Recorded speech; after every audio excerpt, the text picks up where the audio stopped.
श्रावण सोमवार का पहला दिन और सूर्य देवता ने दर्शन दे ही दिया। Hello everyone, my name is Durva और ये मेरी दिनचर्या का छोटा सा भाग।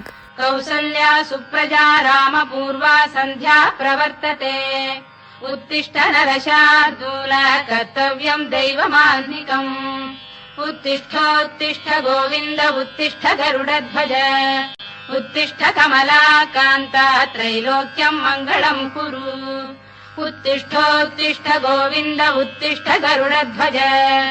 उत्तिष्ठ कमलाकान्त त्रैलोक्यं मङ्गलं कुरु।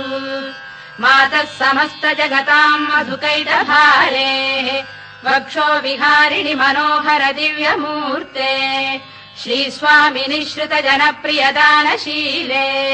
श्री वेंकटेश दयिते। भगवान का करते टाइम दिखाना अच्छा नहीं लगता है दोस्तों। मुझे दिनचर्या का एक भाग है दोस्तों, इसके लिए आपके साथ शेयर कर रही हूँ। कैसा लगा जरूर बताना। हर हर महादेव।